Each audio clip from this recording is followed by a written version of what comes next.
지난 시간에 다윗이 하나님의 마음에 합하였다는 말씀은 다윗이 다른 사람들과 달리 천성적으로 착한 마음을 가졌다는 그런 차원에서 하나님의 마음에 합한 것이 아니라는 것을 보았습니다. 사람들이 환호할 만한 그런 왕의 자질이 있는 사람이 아니라 사람들의 예측과 전혀 빗나가는 사람이 다윗이었습니다. 심지어 다윗에게 기름을 붓는 사무엘조차 이새의 장남을 보고 그가 하나님의 기름 부으실 자인가 하였습니다. 다윗은 안중에도 없었다는 말이죠. 그러므로 다윗이 하나님의 마음에 합하였다는 말씀은 하나님의 언약을 펼쳐내시는 일에 다윗이 합당한 사람이라는 말씀입니다. 마치 아브라함이 하나님의 언약을 받을 때에 하늘의 별과 같이 후손을 많게 하시겠다고 하셨지만 아브라함과 사라는 오랜 결혼 생활 동안 아이를 낳을 수 없는 사람이었습니다.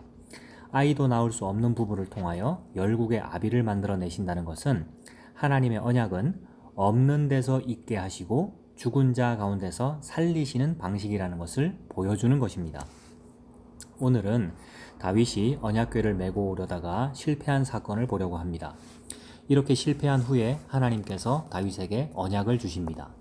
아브라함이 자신의 힘으로 이스마엘을 낳고 나서 이삭을 주시는 방식과 비교해 볼 수 있습니다. 다윗이 이스라엘 전체의 왕이 되고 예루살렘에 거하면서 자신이 마련한 장막으로 언약궤를 옮기려고 합니다. 사무엘하 6장 1절에서 3절입니다. 다윗이 이스라엘에서 뽑은 무리 3만 명을 다시 모으고 다윗이 일어나 자기와 함께 있는 모든 사람과 더불어 바알 레유다로 가서 거기서 하나님의 궤를 메어오려 하니 이 궤는 그룹들 사이에 좌정하신 만군의 여호와의 이름으로 불리는 것이라. 그들이 하나님의 궤를 새 수레에 싣고 산에 있는 아비나답의 집에서 나오는데 아비나답의 아들 우사와 아효가 그 새 수레를 모으니라. 다윗이 이스라엘에서 뽑은 무리 3만 명을 모으고 언약궤를 메어 오려고 합니다. 그런데 언약궤를 수레에 싣고 오다가 소가 뛰므로 우사가 언약궤를 붙들다가 그 자리에서 즉사하고 맙니다. 그러자 다윗이 화를 내고 분노합니다. 사무엘하 6장 8절에서 10절입니다. 여호와께서 우사를 치심으로 다윗이 분하여 그곳을 베레스 우사라 부르니 그 이름이 오늘까지 이르니라. 다윗이 그날에 여호와를 두려워하여 이르되 여호와의 궤가 어찌 내게로 오리요 하고 다윗이 여호와의 궤를 옮겨 다윗성 자기에게로 메어가기를 즐겨하지 아니하고 가드 사람 오벳 에돔의 집으로 메어간지라. 여기서 다윗이 분하였다고 합니다. 왜 분노하였을까요? 다윗은 하나님을 위한다고 언약궤를 아무 곳에나 방치하여 두지 않고 자신이 특별히 마련한 장막에 모셔두려고 한 것입니다. 그런데 하나님께서 거절하신 것이라고 여겨져서 분했습니다. 나의 정성을 몰라주시다니 하는 마음이었을 것입니다. 그러면 왜 다윗이 언약궤를 모셔가는 일에 실패한 것입니까? 가장 중요한 것은 제사장들이 메고 가야 하는 언약궤를 수레에 싣고 간 것입니다. 그러나 이것은 율법에 비추인 표면적인 이유입니다. 내면적인 진짜 이유는 다윗 자신이 만군의 여호와의 언약궤를 호위하여 가려고 한 것입니다. 사무엘하 6장 1절 보시면 이스라엘에서 뽑은 무리 3만 명을 동원하였습니다. 세 번역과 공동 번역을 보면 정병으로 되어 있습니다. 영어 성경으로는 베스트 솔저입니다. 즉 정예병사 3만 명을 동원하여 언약궤를 수레에 싣고 가려고 하였습니다. 다윗 자신은 정성을 다하여 여호와의 언약궤를 모셔가려고 하였겠지만 그 모양은 만군의 여호와 하나님께서 다윗의 호위를 받아야만 하는 그런 형국이 되었습니다. 나 다윗이 하나님 당신을 내가 호위할게요. 내가 이렇게 멋지게 한번 잘 모실게요. 라고 하는 것이 되어버린 거죠. 이 장면을 마음에 한번 그려보시기 바랍니다. 정예병사 3만 명이 호위하여 가는 그 어마어마한 행렬입니다. 그 군인을 지휘하는 다윗 왕의 위엄이 얼마나 대단해 보이겠습니까? 언약궤가 마치 다윗의 전리품처럼 수레에 실려가지고 가져가는 그런 모양입니다. 완전히 주객이 전도된 모습입니다. 오늘날도 이런 모양으로 주의 일을 하겠다고, 하나님의 일을 하겠다고 하는 사람들이 많이 있습니다. 내가 가장 여호와의 일을 멋있게 하겠다고 나섭니다. 내가 한국에서 최고의 성전을 지어 바치겠다고 합니다. 내가 세계에서 가장 크게 하나님의 일을 하겠다고 나섭니다. 그래서 꿈과 비전을 크게 가지라고 합니다. 언약궤를 옮기면서 실패한 다윗의 모습을 간과해버린 결과입니다. 그러면 언약궤는 어떻게 움직입니까? 사사시대 때의 언약궤를 봅니다. 블레셋과의 전투에서 이스라엘이 졌습니다. 이스라엘 백성들은 전투에서 진 이유를 언약궤가 없어서라고 생각했습니다. 마치 부적과 같이 생각하는 것입니다. 그래서 엘리 제사장의 두 아들이 언약궤를 메고 왔습니다. 그로 인하여 이스라엘 진영은 사기가 충천하게 됩니다. 그러나 전쟁의 결과 엘리의 두 아들 홈리와 비느하스는 언약궤 곁에서 죽임을 당하고 언약궤마저 블레셋에게 빼앗겨버리고 맙니다. 블레셋 땅으로 옮겨진 언약궤는 그들의 신상을 파괴하여 언약궤가 가는 곳마다 재앙이 일어났습니다. 두려워진 블레셋 사람들이 이런 재앙이 일어나는 것이 언약궤 까닭인지를 알기 위하여, 그러니까 언약궤 까닭인지 아닌지 알기 위하여 멍에를 한 번도 매지 아니하고 아직 새끼에게 젖을 떼지 아니한 암소 2마리를 골라서 언약궤를 씻게 한 다음 이스라엘 쪽으로 돌려보냅니다. 그런데 그 소가 울면서 똑바로 베세메스로 향하여 가는 것입니다. 언약궤를 수레에 싣고 소가 본능을 억제당하며 가는 모습입니다. 본능대로 하면은 그 아직 젖대지 아니한 그 새끼 소에게 돌아가야 되는데, 자기 있던 곳으로 돌아갈 텐데 자기 본능대로라면 그렇지 않고 언약궤가 가고자 하는 쪽으로 가더라는 거죠. 그러니까 소가 싣고 가는 것이지만 싣고 가는 게 아니라 사실은 언약궤에게 끌려가고 있는 거죠, 소가.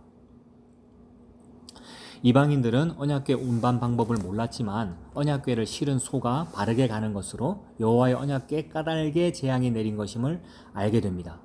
그런데 다윗은 율법도 알고 이 모든 것을 다 알면서도 자신이 언약궤를 호위하려 가려다가 실패한 것입니다. 그래서 그 언약궤를 가드 사람 오베데돔의 집에 들여놓게 합니다. 가드 사람이라면 블레셋 사람인데 이스라엘로 귀화한 사람인 모양입니다. 다윗이 화가 나서 그 사람의 집에 언약궤를 들여놓게 하였는데 후에 이 사람의 집이 복을 받았다는 소식을 듣고 다시 언약궤를 메어가려고 왔습니다. 이번에는 제사장들이 에봇을 입고 제대로 메고 갑니다. 그러니까 가드 사람 오벳에돔의 집에 그냥 아무렇게나 놔뒀다는 거죠. 그러니까 언약궤가 있는 곳에는 화가 내린다는 것을 알고, 저 가드 사람 저거는 뭐 우리 민족도 아니고 저 블레셋 쪽인데 저거 그냥 죽어라 라는 뜻으로 언약궤를 그쪽에 놔뒀는데 이상하게 이번에는 복을 받는다는 소식을 듣고 다시 이제 시도하는 거죠. 이번에는 언약궤를 메어가려고. 그래서 이번에는 제사장들이 에봇을 입고 제대로 메고 갑니다. 사무엘하 6장 13절에서 15절입니다. 여호와의 궤를 맨 사람들이 6걸음을 가매 다윗이 소와 살진 송아지로 제사를 드리고 다윗이 여호와 앞에서 힘을 다하여 춤을 추는데 그때에 다윗이 배 에봇을 입었더라. 다윗과 온 이스라엘 족속이 즐거이 환호하며 나팔을 불고 여호와의 궤를 메어오니라. 언약궤를 맨 사람들이 6걸음을 옮기자 다윗이 제사를 드리고 힘을 다하여 춤을 추는데 속옷이 보일 정도로 덩실덩실 춤을 추었습니다. 이제 다윗은 알았습니다. 자신이 여호와를 언약궤를 호위하여 가는 것이 아니라 여호와 하나님이 자신을 호위하여 가셔야 한다는 사실을 알았습니다. 그리하여 어린아이처럼 기뻐 뛰면서 찬양을 한 것입니다. 그런데 이 모습을 보던 미갈이 다윗을 보고 방탕한 자가 염치 없이 자기 몸을 드러낸 것처럼 계집종들에게 채신머리 없이 행동하여 계집종들에게 그 몸을 드러내었다고 막 비웃었습니다. 자기 남편 다윗을 비웃었습니다. 이때 다윗이 이렇게 말합니다. 사무엘하 6장 22절.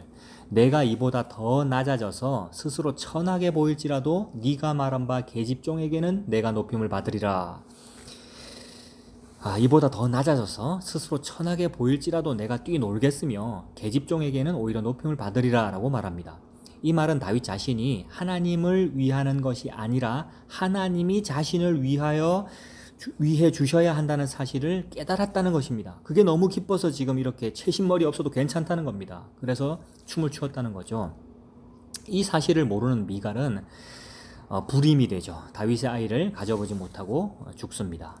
사무엘하 15장을 보면 압살롬이 반역하는 일이 있었습니다. 이때 사독이 언약궤를 메고 나와 다윗을 따르려고 합니다. 언약궤가 가는 곳에 민심이 따를 것입니다. 그런데 다윗은 이렇게 말합니다. 왕이 사독에게 이르되 보라, 하나님의 궤를 성읍으로 도로 메어 가라. 만일 내가 여호와 앞에 은혜를 입으면 도로 나를 인도하사 내게 그 궤와 그 계신대를 보이시리라. 그러나 그가 이와 같이 말씀하시기를 내가 너를 기뻐하지 아니한다 하시면 종이 여기 있사오니 선이 여기시는 대로 내게 행하시옵소서 하리라. 다윗이 이제 바뀐 거죠. 내가 언약궤를 이끌고 가는 것이 아니라 언약궤가, 즉 여호와 하나님께서 나를 이끌고 가는 것이구나. 그분께서 나를 받아주시면 내가 다시 돌아가는 것이고, 그렇지 않으면 종이 여기 있사오니 선이 여기시는 대로 하나님의 뜻대로 하시옵소서라고 순종이 되는 거죠. 다윗은 자신이 중심이 아니라 하나님의 언약이 중심임을 알았습니다.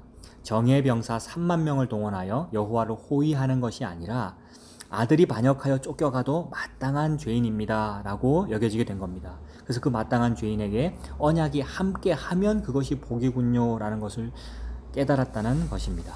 이 믿음으로 사는 우리 되었으면 좋겠습니다.